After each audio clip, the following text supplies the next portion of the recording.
नमस्कार, मैं खुशी और आप देख रहे हैं हिंद सागर। आइए नजर डालते हैं आज की बड़ी खबर पर। महायुति के विरोध के बावजूद क्यों दिया नवाब मलिक को टिकट? अजित पवार ने खुलकर की बातचीत। राष्ट्रवादी कांग्रेस पार्टी (एनसीपी) के प्रमुख और महाराष्ट्र के उप मुख्यमंत्री अजित पवार ने गुरुवार को नवाब मलिक को मानखुर्द शिवाजी नगर से चुनाव लड़ने के लिए टिकट देने के अपने फैसले का बचाव किया, जबकि उनके खिलाफ गंभीर आरोप हैं। नवाब मलिक को 2022 में दाऊद इब्राहिम के सहयोगियों से संबंध रखने के आरोप में गिरफ्तार किया गया था, लेकिन अभी तक किसी भी अदालत ने इन आरोपों को साबित नहीं किया है। खास बातचीत में पवार ने कहा, नवाब मलिक के खिलाफ आरोप साबित नहीं हुए हैं, तो उन्हें टिकट क्यों नहीं दिया गया? बिना सबूत के दोषी नहीं। उन्होंने नवाब मलिक की स्थिति की तुलना पूर्व प्रधानमंत्री राजीव गांधी से की, जिन पर उनके कार्यकाल के दौरान आरोप लगे थे। पवार ने कहा, राजीव गांधी पर बोफोर्स जैसे कई आरोप लगाए गए थे, लेकिन इसका मतलब यह नहीं है कि वे आरोपी हैं। यह लोकतंत्र है, हम बिना सबूत के किसी को दोषी नहीं ठहरा सकते।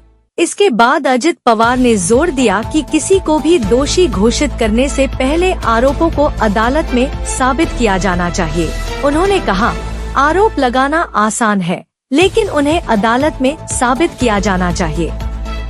अभी ये सिर्फ आरोप हैं। हम बिना ठोस सबूत के किसी पर आरोप नहीं लगा रहे हैं। एनसीपी नेता ने राजनीति में आरोप लगाने की प्रथा को भी संबोधित किया।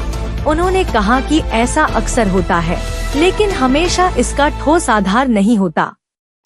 उन्होंने कहा, लोकतंत्र में कोई भी किसी के खिलाफ आरोप लगा सकता है। उन्होंने कहा कि राजीव गांधी जैसी हस्तियों के खिलाफ आरोप लगाने पर भी कानूनी सजा नहीं मिली।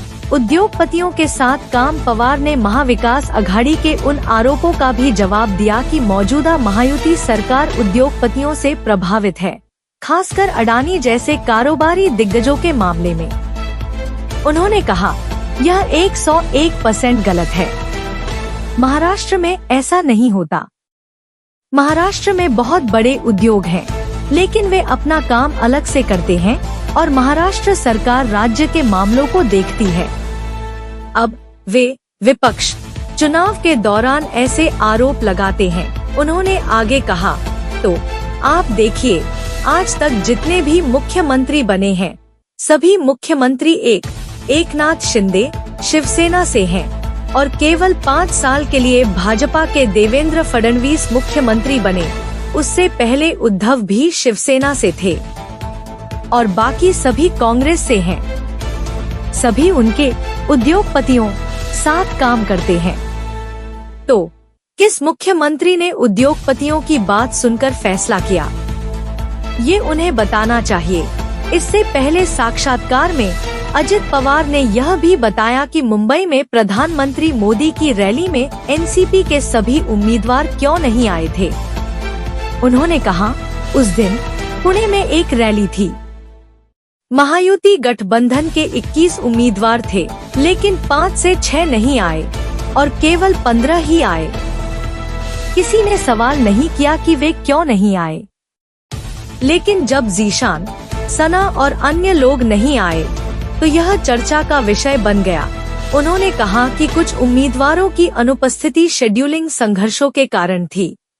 अब तक के लिए बस इतना ही। फिर होगी आपसे मुलाकात ऐसी एक और बड़ी खबर के साथ। तब तक के लिए नमस्कार और देखते रहिए हिंद सागर। ऐसे ही लेटेस्ट अपडेट्स के लिए हमारे चैनल को सब्सक्राइब करें और तुरंत नोटिफिकेशन पाने के लिए बेल आइकन प्रेस करना ना भूलें। और यदि आप हमें फेसबुक के माध्यम से देख रहे हैं तो हमारे चैनल को फॉलो जरूर करें।